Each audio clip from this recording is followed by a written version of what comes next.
요즘 TV에 많이 나오는 그 프로그램 중에 하나가 뭐냐면 위기의 부부들을 다루는 프로그램들이 상당히 많습니다. 제가 그런 것들을 굉장히 집중해서 매치를 본 적이 있었습니다. 왜냐하면 우리 세상에는 위기의 부부들이 많기 때문이죠. 그래서 도대체 뭐 때문에 그렇게 싸울까? 그리고 뭐 때문에 그렇게 이혼을 할까를 아주 깊이 들여다봤습니다. 문제는 다양합니다. 뭐 돈 문제도 있고요. 또 여러 가지 외도 문제도 있고요. 또 어떤 상황적인 어떻게 해결하지 못하는 그런 문제들 때문에 결국 그 부부가 갈등에 치닫는 거예요. 그런데 한 가지 재미있는 거를 발견을 했습니다. 뭐냐면 각각을 떨어뜨려 놓고 이제 상담사가 상담을 합니다. 그런데 100이면 100 거의 대부분의 여자분들하고 남자분들이 같은 얘기를 합니다. 그건 뭐냐면 여자분들은 뭐라 하냐면 남편이 나에게 땡땡을 해주지 않아요. 이 땡땡은 뭘까요? 사랑을 해주지 않는다는 거예요. 남자한테 물어봤습니다. 저 여자는 나를 땡땡하지 않아요. 그 땡땡은 뭘까요? 사랑입니다. 또 사랑입니다. 그놈의 사랑. 그러니까 결혼해서 만나가지고 서로 사랑하며 살면 되는데 남자도 여자도 어떤 갈등 상황 속에서 폭발하는 이유가 뭐냐면 나를 사랑해주지 않는다는 거예요. 그럼 이 얘기는 뭐냐면 나는 사랑받고 싶다는 거예요. 당신은 사랑받기 위해 태어나신 여러분들 충분히 사랑받고 계십니까? 사랑을 충분히 누리고 계십니까? 아니면 혹시 사랑을 고파하고 계십니까?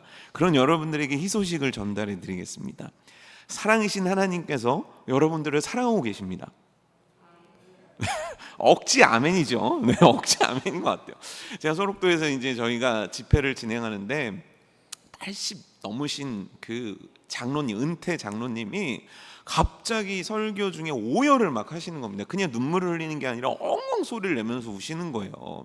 그분이 왜 우셨는지 아십니까? 다 하나 때문이었습니다. 하나님께서 장로님을 사랑하십니다. 여러분, 세상에 이것처럼 위력적인 말은 없습니다. 우리가 왜 인생이 바뀌었는 줄 아십니까? 우리가 왜 예수님 믿게 된 줄 아십니까? 우리가 왜 희생하는 줄 아십니까? 우리가 왜 헌신하는 줄 아십니까? 왜 우리가 오늘 이 자리에 있는 줄 아십니까? 딱 하나 때문입니다. 하나님께서 나를 사랑하신다는 것을 받아들였기 때문입니다. 하나님께서 나를 사랑하신다는 것을 믿었기 때문입니다. 그리고 오늘도 사랑할 수 있는 유일한 힘이 있다면 바로 그 하나님이 나를 사랑하신다는 그 이유입니다. 여러분, 다시 한번 여러분들에게 선포합니다. 하나님은 이곳에 계신 여러분들을 사랑하십니다. 여러분들은 놀랍게도 사랑받기 위해 태어났고 그 사랑을 넘치게 받고 계시며 여러분들이 어떤 일을 하고 어떤 상황에 있더라도 하나님의 사랑은 여러분들이 천국에 이르기까지, 아니 천국에서 영원토록 거하기까지 그 사랑은 여러분들에게서 끊어지지 않습니다. 할렐루야입니까? 하나님은 여러분들을 사랑하십니다. 아멘. 나는 사랑을 받습니다. 아멘. 그런데요, 재밌는 건 뭐냐면 신앙생활이 여기까지면 얼마나 좋을까 싶어요. 하나님이 나를 사랑하신다. 내가 둘째 아들이고 내가 탕자이고 그래서 아버지가 나를 기다려줬고 그래서 나를 어떠한 이유도 없이 품어줬고 나를 사랑해줬고 그래 나는 그럼에도 불구하고 사랑받은 자야. 나는 이렇게 죄악 가운데 있지만 사랑받은 자야. 딱 여기까지만 있다면 우리 신앙생활 꽤나 할만할 것 같습니다. 그런데 문제는 뭐냐면 성경은 너희가 사랑을 받았니? 물어본 다음에 그렇다면 너희도 사랑하라고 명령을 하고 있다는 거예요. 여러분, 마땅한 거 아닙니까? 하나님의 크신 사랑을 받은 내가 하나님의 사랑을 가지고 누군가를 사랑하는 일, 마땅한 일 아닙니까? 이거 당연한 일입니다. 그런데 우리가 여기서 고개를 끄덕이거나 강력한 어떤 반응을 표하지 못하는 이유는 뭐냐면 성경 속에서 지시하는 사랑의 범위가 내가 원하는 범위와 다르기 때문입니다. 조금 더 쉽게 얘기해 보죠. 가족 사랑하는 거 당연합니다. 어렵지만. 남편 사랑하는 거 당연합니다. 어렵지만. 왜냐하면 사람들도 다 그러니까요. 내가 친척들 사랑하는 거 가능합니다. 어렵지만요. 모든 것들이 어렵지만 내 주변에 있는 친한 사람들에게 사랑을 전하는 건 너무 마땅합니다. 아니, 고아 사랑하는 것 그것도 가능합니다. 왜냐하면 다 그렇게 하니까요. 이방인들을 사랑하라는 말씀 그것도 오케이입니다. 왜냐하면 착한 사람들이 그렇게 살아가고 있으니까요. 그런데 중요한 건 뭐냐면 성경은 그 사랑의 범위를 우리가 감당할 수 없는 영역까지로 확장시키고 있다는 거예요. 그게 뭔지 아십니까? 마태복음 5장 44절 말씀인데 제가 읽어드리겠습니다. 나는 너에게 이르노니 너희 원수를 사랑하며 너희를 박해하는 자를 위하여 기도하라. 누구를 사랑하라는 겁니까? 원수를 사랑하라는 겁니다. 원수는 누구일까요? 원수는 누구일까요? 우리가 생각할 때 원수는 내가 누군가 미워하는 사람이라고 생각할 수 있습니다. 그런데 이 언어적인 상황에서 이 원수라는 단어는 무엇을 의미하냐면 나에게 원한을 가질 만큼 해를 가한 존재를 의미합니다. 그러니까 뭐냐면 내가 그냥 누구 꼴 보기 싫어, 그냥 나는 쟤 괜히 싫더라, 이걸 원수라고 하지 않는다는 거예요. 그럼 원수는 뭐냐면 내가 그럴 만한 원한을 품기에 마땅할 정도로 나한테 잘못한 사람을 의미하는 거예요. 내 육신에 내가 갚을고 싶은 복수의 마음이 들 정도로 나를 괴롭게 한 사람들을 원수라고 표현하고 있다는 거예요. 그런데 성경은 뭐라고 얘기하냐면 그 원수를 사랑하라는 겁니다. 가능하십니까? 이거 가능하겠습니까? 그냥 멀쩡한 내 가족 하나 사랑하기도 버거운 나이고 교회에서 만나는 전도의 식구 하나, 목원 한 명 사랑하는 것도 버거운 나이인데 하나님은 이 사랑의 대상을 어마어마하게 확장시키시더니 너가 너의 재산에, 너의 육신에, 너의 감정에, 너의 인생에 큰 해를 끼쳐서 마음의 응어리를 갖게 한 그 원수조차도 사랑하라고 하는 거예요. 그러면 예수님이니까 그렇게 얘기하신 겁니까? 놀랍게도요, 구약 성경에도 이게 기록되어 있는 거 아십니까? 레위기 19장 18절 말씀이거든요. 원수를 갚지 말며 동포를 원망하지 말며 내 이웃 사랑하기를 내 자신과 같이 사랑하라. 나는 여호와이니라. 뭐라고 얘기하는 겁니까? 너 구약 성경에서 레위기입니다. 창출 레미신 아시지 않습니까? 그 레위기에서 하고 있는 얘기입니다. 너 원수를 갚지 마. 너 원수에 대해서 복수하지 마. 너 보복하지 마. 그들을 사랑해. 이게 하나님의 뜻이었고, 이게 예수님께서 제자들과 유대인들과 그 당시 사람들에게 하고 계신 말씀이었고, 그 말씀은 신약 성경에 놀랍도록 흘러서 네가 네 이웃을 사랑하는 것, 어느 정도까지 사랑하는 것이 맞냐면 너를 위해서 목숨 바쳐 하나님이 너를 사랑했으니까 너도 그들을 위하여서 목숨을 바치는 것이 마땅하다라고까지 확장하고 있다는 거예요. 그래서 어렵습니다. 뭐가 어렵냐면 교회 오면 사랑받고 싶지, 그렇지 않습니까? 우리 다 외롭고, 우리 다 사랑 못 받고, 우리 다 고독하고, 우리 다 쓸쓸한 사람들 아닙니까? 저만 그렇습니까? 우리 다 그런 인생 살고 있지 않습니까? 살면서 일주일 동안 오늘 월화수를 살아가면서 누군가 여러분들한테 사랑해 라는 말 들어보셨습니까? 여러분들에게 진심 어린 사랑을 표현해서 그 사랑 때문에 힘을 얻어보신 적 있으십니까? 그러니까 뭐냐면요, 교회 와서 이 자리에 앉으면 듣고 싶다는 거예요. 하나님이 너를 사랑해. 그럼에도 불구하고 너를 사랑해. 그래서 그 사랑을 채워가지고 이 힘든 세상 살고 싶다는 거예요. 그런데 그 힘든 세상 누군가를 사랑하면서까지 살고 싶지 않다는 거예요. 누군가를, 근데 그 대상이 원수라면 내가 이것까지는 감당하며 살고 싶지 않다는 거예요. 솔직히 우리 그래요. 저 그래요. 저는 그래요. 여러분들은 안 그럴지 모르지만 원수까지 사랑하는 건 상당히 부담스러운 일입니다. 그냥 가족 사랑하는 거 그것까지만 해도 진짜 고비고비입니다. 여러분 아내를 사랑하십니까? 여러분 남편을 사랑하십니까? 여러분 자녀를 사랑하십니까? 이것도 어렵단 말이에요. 그런 우리들에게 굉장히 마음을 시원케 하는 성경 구절 하나가 있는데 제가 읽어드리겠습니다. 시편 139편 22절인데요. 잘 들어보십시오. 내가 그들을 심히 미워하니 그들은 나의 원수들이니이다 라고 고백을 합니다. 이거를 조금 더 편하게 번역을 해서 보면 내가 완벽하게 저들을 미워하고 있습니다 라는 거예요. 자, 이 시편 139편을 기록한 주인공은 누구일까요? 다윗입니다. 여러분, 다윗이 누굽니까? 어마어마한 신앙인 아닙니까? 우리와 비교할 수도 없는 신앙인 아닙니까? 근데 그 어마어마한 믿음의 소유자가 뭐라고 얘기하냐면 나는 그들을 정말 완벽할 정도로 미워하고 싫어하고 있다라고 하나님 앞에 이야기하고 있다는 거예요. 그럼 다윗이 미워하고 있는 그들은 누굴까요? 우리가 그것까지는 다 할 수 없겠지만 대략적으로 여러분들과 제가 그냥 딱 떠오르는 다윗이 인생 가운데 제일 미워했을 것 같은 사람은 누굽니까? 사울일 거예요. 왜죠? 다윗은요, 사울의 생명을 구해준 사람이에요. 다윗은요, 사울이 전쟁의 패배로 인해서 모든 것들이 빼앗길 가운데 골리앗을 쓰러뜨려서 사울을 살려낸 사람이에요. 다윗은요, 조금도 잘못한 게 없어요. 다윗은 조금도 사울 앞에서 사울에게 해를 끼친 게 없어요. 그의 집의 사위로서도 완벽했고, 그의 집의 부하로서도 완벽했고, 그의 집의 장군으로도 완벽했어요. 심지어 이 다윗은요, 사울이 악신이 들렸을 때 찬양을 하면서 악신까지 내쫓아줬던 사울에게 있어서 너무 은인과 같은 사람이에요. 근데 어느 날부터 다윗은 영문을 모른 채 쫓김당하게 됩니다. 도망자가 돼요. 왜죠? 사울이 죽이려 들기 때문입니다.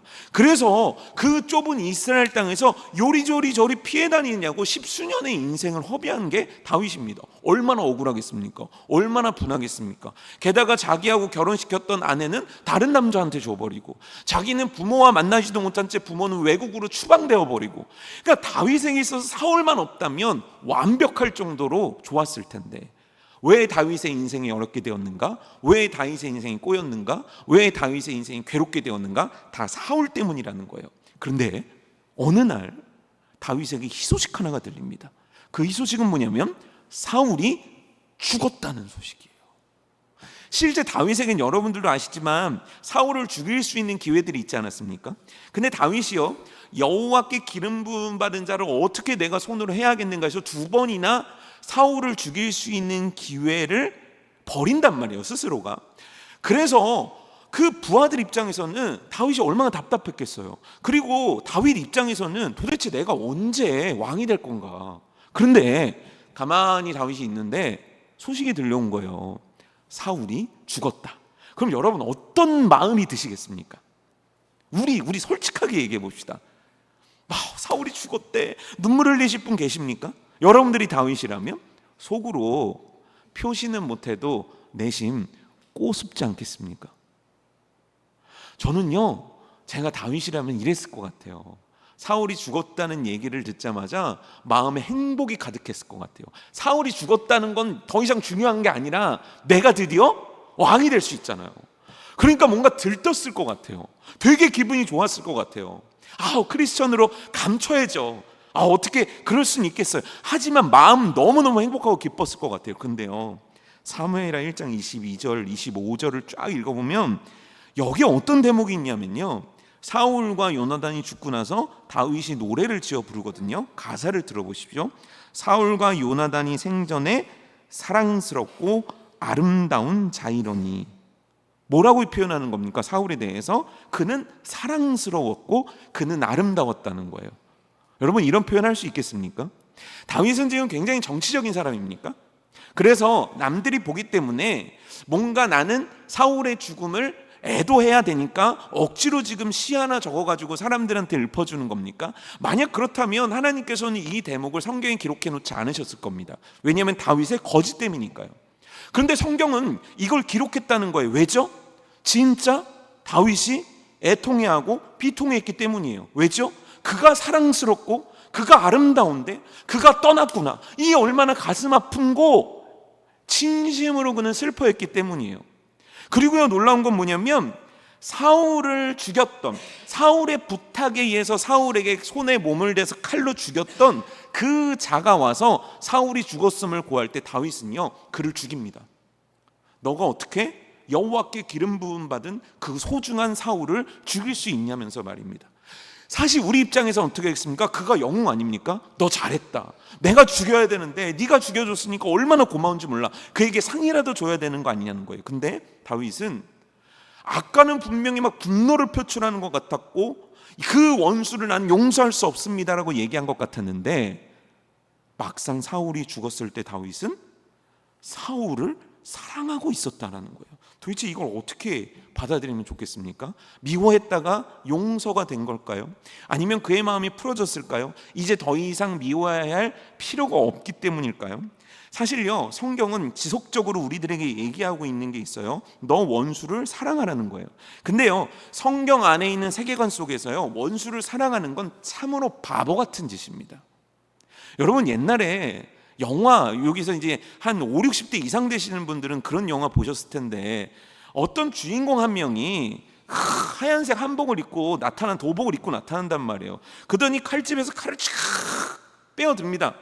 그리고 두 손으로 이렇게 잡더니 앞에 있는 사람한테 대사하늘을 합니다.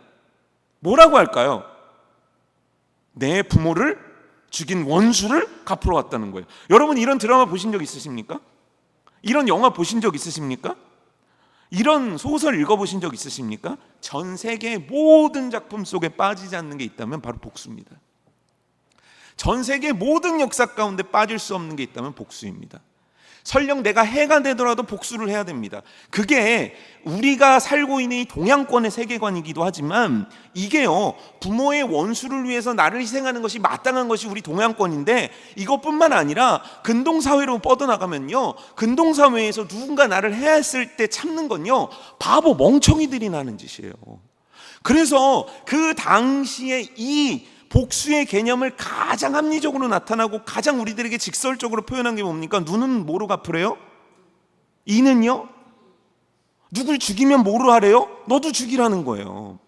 그게 당시의 세계관 속이라는 거예요. 근데 하나님은 뭐냐면 너한테 해를 끼친 사람을 용서하라는 거예요.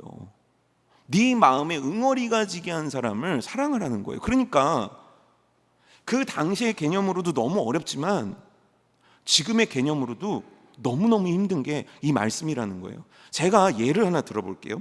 마태복음 5장 39절에서 42절 말씀인데 굉장히 유명한 말씀입니다. 뭐라고 나와 있냐면 나는 너에게 이르노니 악한 자를 대적하지 말라. 누구든지 내 오른뺨을 치거든 무슨 뺨을 내놓으라고 하셨습니까? 왼뺨을 내놓으라는 거예요.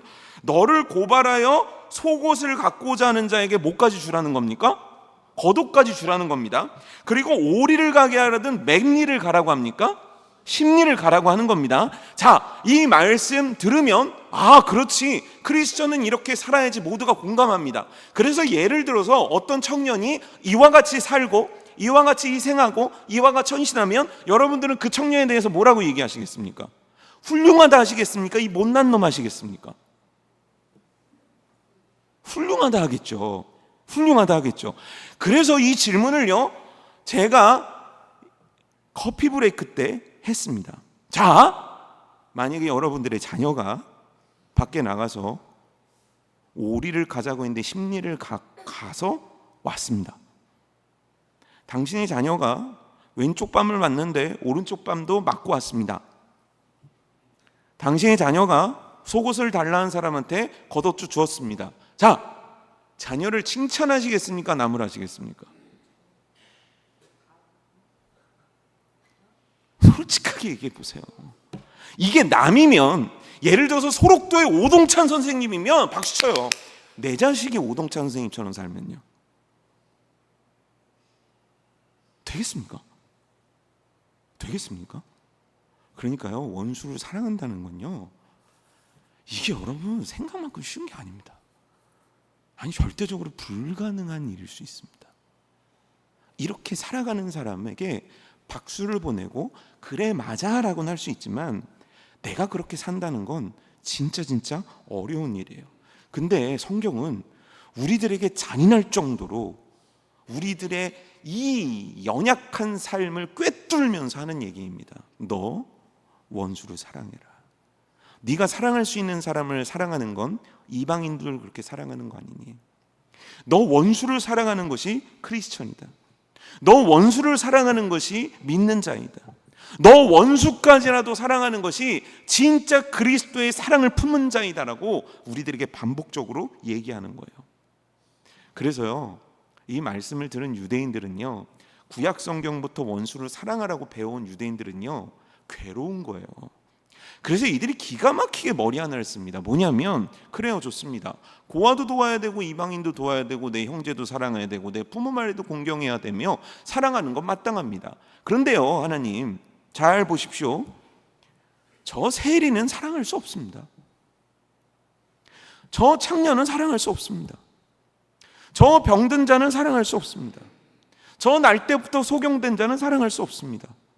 저 38년 된 안증뱅이는 사랑할 수 없습니다. 왜냐하면요, 그들이 죄를 지었기 때문입니다. 왜냐하면요. 그래서 어떻게 하냐면요, 유대인들은 철저하게 자신들이 사랑할 수 있는 대상들을 딱 정해놓고 그 안에서 사랑하면서 착각하고 사는 거예요. 나는 원수도 사랑해, 나는 이웃을 사랑하며 살아. 그런데 거기에 예수님께서 굉장한 얘기를 하나를 하시는 거예요. 이 얘기의 제목은 이겁니다. 너희들이 그의 강도 만난 그의 진정한 이웃이 될 수 있겠니? 자, 우리는 알고 있습니다. 강도 만난 자가 있습니다. 그리고 사람들이 지나갑니다. 1번 배우 누굽니까?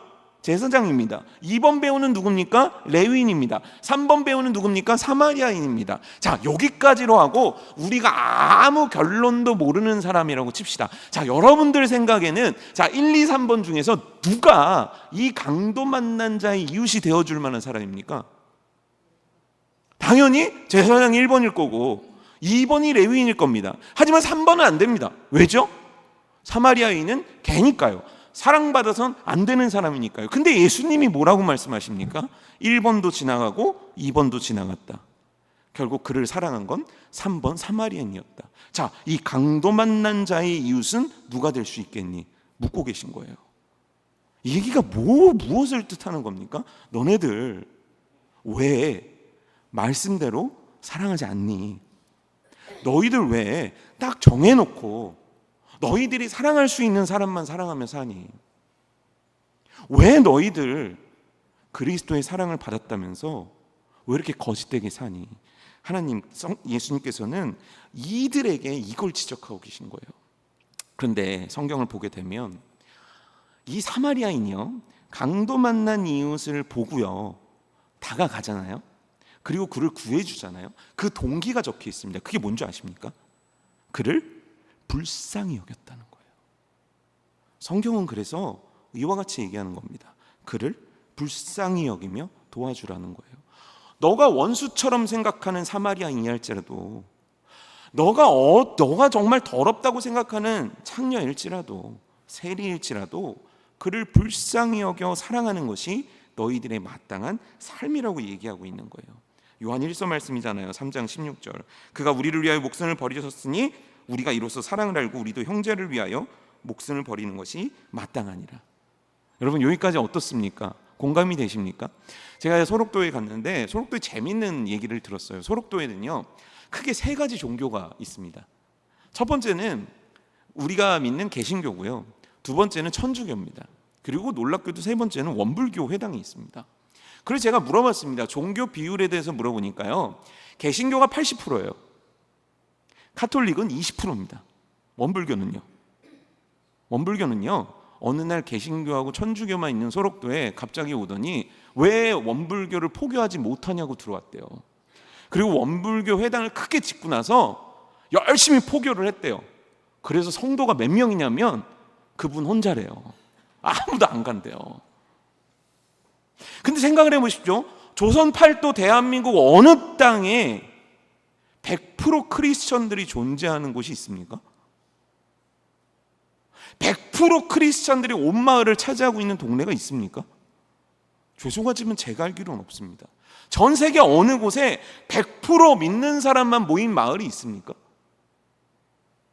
여의도 1.3배, 1.5배 정도 크기 되는 곳에 7개의 교회와 1개의 성당이 있는 그 소록도의 복음화율은 그럼 어떻게 시작된 겁니까? 여러분, 거기서 희생한 목사님들이 계신 거예요. 제가 이번에 듣게 된 목사님이 김정복 목사님이라는 분인데 이분은 유명하지가 않아요. 근데 이 목사님이요, 결국 소록도 주민들 대신해서 공산당 때문에 앞에서 총 맞아서 순교하신 분이거든요. 그런데요, 얘기를 들으니까요, 이분이요 공부도 너무너무 많이 하신 분이고 너무너무 똑똑하고 너무너무 탁월하신 분이었다는 거예요. 그래서 이미 다른 교회에서 목회를 하고 계신데 소록도에 한센병에 걸린 불쌍한 사람이 있다고 하니까 내가 그리스도인으로 어찌 가만히 있겠냐 그래서 거기서 일평생을 헌신한 거예요. 소록도에 끌려온 사람들, 소록도의 영문을 모른 채 왔던 이들은요, 예수님을 믿는 사람들이 아니었어요. 그런데요, 원수까지도 사랑하라 하신 그 말씀에 순종한 그 귀한 목사님, 그 귀한 그 교회를 섬기셨던 성도님들을 통해서 그 섬은요, 대한민국 어디에도 없는 복음화율 100%의 섬이 될 수 있었던 거예요. 여러분, 오늘도요, 하나님은 이 사랑을 통해서 일하기 원하십니다. 근데 우리들은요, 계속 똑같은 얘기를 맴돌리고 있습니다. 어렵잖아요. 나도 사랑받아야 되는데요. 나 하나 사랑하기도 힘든데요. 여러분, 정말 하나님의 뜻은 어디에 있을까요? 하나님의 뜻은 분명합니다. 원수도 사랑하라는 거예요. 그러니 여러분, 원수를 사랑하는 성도님 되시기를 주님의 이름으로 축복합니다. 이렇게 하면 보셨죠? 아멘이 안 나옵니다. 이게 우리가요, 교회를 좀 다니니까요, 조금씩 성화가 되는 것 같아요. 교회 얼마 안 다니면 원수 사랑할 수 있는 것 같거든요. 근데 아시잖아요, 교인 하나 사랑하지 못하는 거 여러분 너무 잘 아시잖아요. 그러니까 여기까지 설교를 딱 하면 또 마음이 답답한 거예요. 알긴 알지만, 목사님 내가 너무너무 알고 있지만, 목사님도 알고 나도 알고 있지만, 목사님 저는 이 세상 가운데 너무 미워하는 사람들이 많아요. 아니 제가 99명은 사랑하겠는데 그 한 사람은 사랑할 수가 없어요. 여러분, 이런 사람 없는 분 여기 계시겠습니까? 여러분, 솔직하게 고백하면 저도 여러분들 모두를 사랑하지 않습니다. 충격 고백. 제가 청년들 너무 아끼고 살아가면 청년들 모두를 그렇게 막 사랑하지 못합니다. 왜냐하면 저도 인간이라 저한테 잘하고 저한테 웃어주는 사람 좋아하지 저한테 틱틱거리는 사람한테 마음 가지 않습니다. 애를 쓸 뿐이죠. 그래서 저도 이 말씀 준비하는데 너무너무 먹먹하고요, 저도 굉장히 괴롭습니다. 그런 괴로움 가운데 와, 여러분 행복해 하십시오. 사이다 같은 말씀이 오늘 우리들에게 주어졌습니다. 잠언 말씀 오늘 볼까요? 21절 말씀입니다. 내 원수가, 여러분들이 생각하는 그 원수가 배고프다고 하는 거예요. 이 배고프다는 게 뭡니까? 인생에 어려움을 만났다는 거예요. 자, 우리끼리 얘기지만 원수가 어려움을 만나면 여러분들 우리들의 마음은 어떻습니까? 사촌이 땅을 샀을 때 행복하진 않아도 최소한 그 나쁜 놈이 나쁘게 된다 그러면 우린 이렇게 생각할 거예요. 세상에 정의는 살아있다. 역시 하나님 알려뷰. 그렇게 얘기할 거예요. 근데 그 상황이 됐다는 거예요. 원수가 배고프대요. 근데 그때 너가 해야 될 일이 있다고 하는데 그게 뭐냐면 음식을 먹이고 목말라 하거든 물을 마시우게 하라는 거예요. 자, 이거 할 수 있겠습니까? 아니, 사랑하라는 게 아니라 배고프고 힘드니까 가가지고 자, 봉지에다가 빵 몇 개 사가지고 툭 던지고 오는 거 할 수 있겠습니까? 그냥 문고리에 걸어두고 오는 거 할 수 있겠습니까? 요 정도는 어쩌면 가능할는지도 몰라요. 저는 그래서 이 말씀 21절을 읽는데 눈이 반짝반짝이는 거예요. 아, 그렇구나, 가능성이 있겠구나. 근데 그 다음 구절이 끝내줍니다. 여러분, 이런 성경 구절이 있다는 거에서 정말 행복해 하십시오. 다 같이 읽어보실래요? 22절 말씀 시작. 아니, 좀 읽자 그러면 좀 읽으면 안 됩니까? 여러분들에게 이렇게 강단에서 설교하는 은혜가 좀 있으셨으면 좋겠습니다. 22절 다 같이 한번 읽어봐요. 시작. 그리하는 것은 핀수출 그의 머리에 놓는 것과 일반이요 여호와께서 내게 갚아주시리라. 자, 이 구절에서 제일 눈에 띄는 단어가 뭡니까? 갚아주시리라. 너무 거룩하십니다. 저는 숯, 여러분 숯 뭔지 아십니까? 숯을 머리 위에 올려놓으면 어떻게 되겠습니까? 지글지글 타겠죠. 그리고 나서 그 숯이 이 머리의 표피에 딱 닿았습니다. 누가요? 원수가요. 그럼 그 원수가 어떻게 하겠습니까? 난리를 치겠죠. 그걸 보는 여러분들, 제 마음은 어떻겠습니까? 시원합니다. 얼음 냉수 같습니다. 이보다도 시원한 장면은 없습니다. 야, 이게 저녁에 수요 예배 드리시는 분들은 이미 원수들을 사랑하시는 분들인가 봐요. 막 오전에는 막 신나하셨거든요. 수술. 저는요 막 상상을 해본 거예요. 내가 미워하는 사람들한테 내가 잘해주는 거예요. 그러면 그 사람 머리에 숱이 하나씩 얹어지는 거예요. 잘됐다. 홀랑 대머리 까져라. 그래, 그렇게 갚아주는 거 내가 왜 못하나. 막 이거를 이렇게 받아들였다는 거예요. 그래서 내가 싫어하는 사람한테 떡 하나라도 더 주는 거예요. 우리 속담에도 있잖아요. 미운 놈 뭐 한다고요? 떡 하나 더 준다고요. 그러면 어떻게 되는 거예요? 그 떡이 숫덩이가 된다는 거예요. 이거 얼마나 통쾌합니까? 이거 얼마나 끝내주는 복수입니까? 그런데요, 이 말씀이 만약에 그런 말씀이라면 이 말씀은 성경 말씀이 아닙니다. 그럼 이 말씀은 무슨 뜻일까요? 아까 찬양대회에서 얘기했듯이 여기서 뭐가 제일 눈에 띄십니까 했을 때 갚아주신다라는 말이 눈에 띕니다라고 대답한 성도님이 계셨거든요. 이 22절의 문장에서 포인트는요, 숫이 아닙니다. 갚아주신다는 표현입니다. 그럼 이 갚아주신다는 게 뭡니까? 내가 당한 걸 하나님께서 대신 갚아준다. 예를 들어서 내 아들이 어디서 맞고 오면 내가 가서 그놈을 패주는 이런 장면을 우리는 생각할 수 있습니다. 그런데 이 갚아주신다는 표현은 그게 아닙니다. 이 갚아주신다는 말의 어원은 뭐냐면 온전케 하신다는 거예요. 말씀을 정리해보면 뭐냐면 네가 그렇게 너의 원수를 사랑하는 행동을 하고 그런 모습을 보여주는 것은 뭐냐면 내가 너를 온전케 하는 도구라는 뜻이에요. 이해가 되십니까? 하나님께서는요, 이 너의 착한 행실에 대해서 핀 수치라고 표현하셨지만 이 행동 자체가 무엇을 의미하냐면 하나님께서 온전케 하심. 누구를요?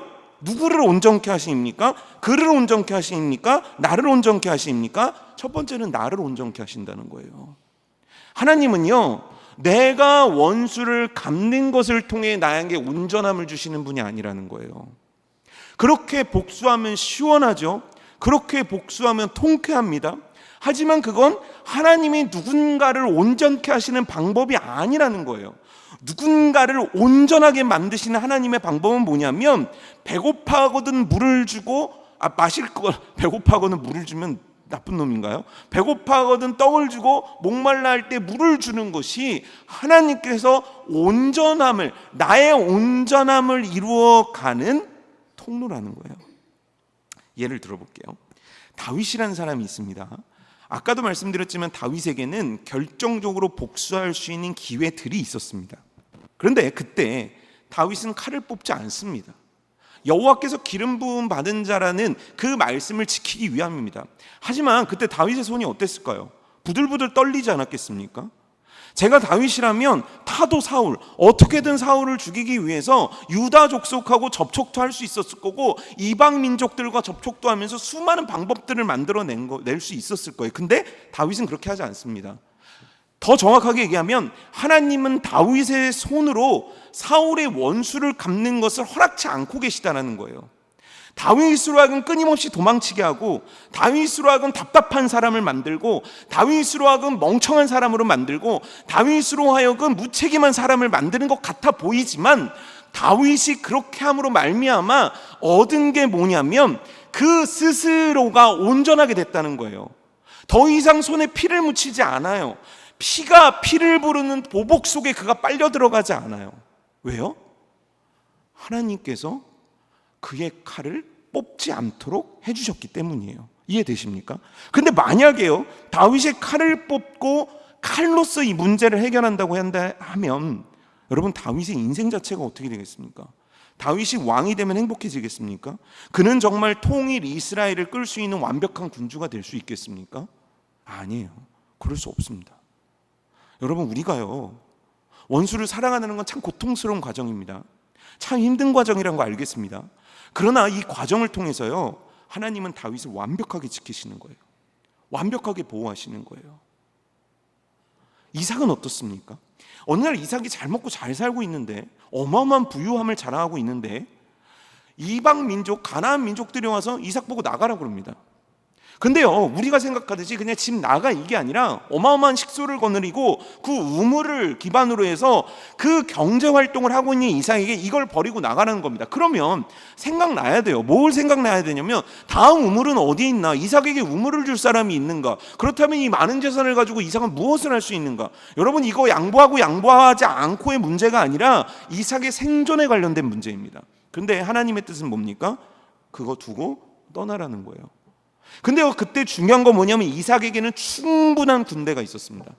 충분한 병사가 있었다고. 왜냐하면 그때 이삭은 하나님께서 주신 칭호 하나를 갖고 있었는데 그 칭호가 뭐냐면 거부라는 칭호를 갖고 있었다는 거예요. 어마어마하게 부유한 사람이에요. 어마어마한 군대와 어마어마한 힘을 갖고 있는 사람이에요. 근데 하나님은 이삭으로 하여금 원수와 싸우는 것을 허락지 않으세요.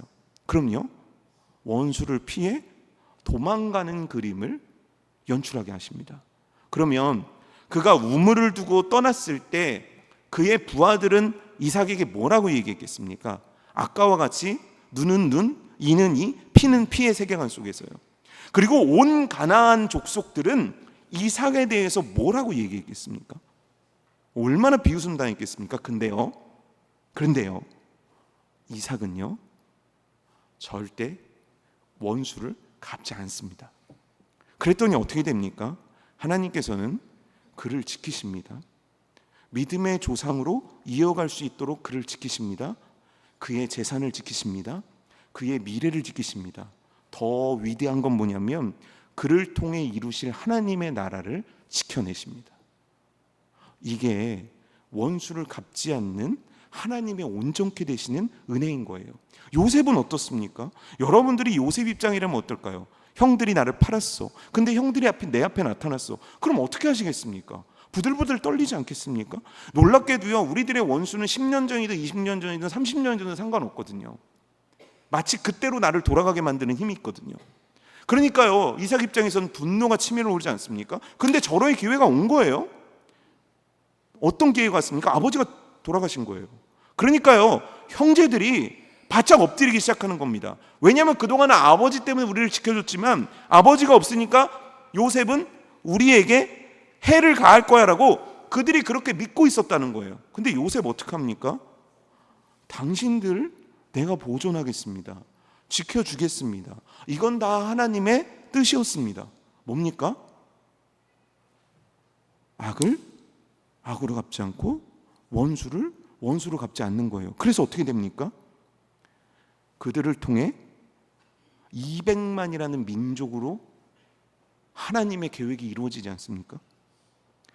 요셉이란 사람이 원수를 갚지 않는 그 행동을 통해서 민족을 만들고자 하신 하나님의 위대하신 계획이 성취되지 않냐는 거예요.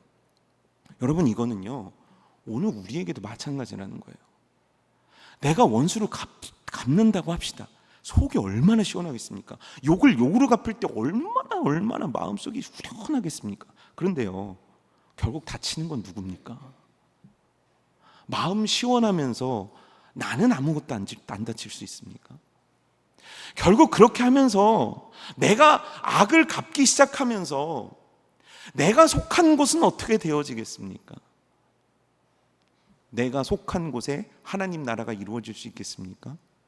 내가 그렇게 악을 막 갚아나가면 하나님의 계획이 내가 속한 곳에서 이루어질 수 있겠냐는 거예요. 아니요, 이루어질 수 없습니다. 나는 계속 거기에 휘말려서 어떻게든 악을 또 갚아야 되고 또 나는 해를 입고 이 끊임없는 반복 속에 빠질 수밖에 없다라는 거예요. 그래서요, 제가 원수를 사랑한다는 게 너무너무 힘들게 다가오고 이 말씀을 읽으면서 잠시 휴식을 얻다가 굉장한 거 하나를 깨달은 거예요. 하나님은 원수를 사랑함을 통해 나를 온전케 하시고 원수를 사랑함을 통해 나의 미래를 온전하게 하시고 원수를 사랑함을 통해 나를 통해 이루실 하나님의 나라를 온전케 해가시는구나. 어렵지만 종으로 이 말씀을 순종하며 나아갈 때 하나님은 온전케 하시는 은혜를 베풀어 주시는구나. 근데 말씀을 이렇게 쭉 보는데 한 가지 석연치 않은 게 있는 거예요.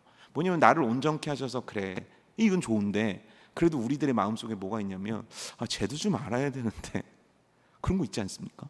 저 사람도 좀 내가 참았다는 걸 좀 알았으면 좋겠고. 그런데요, 놀랍죠.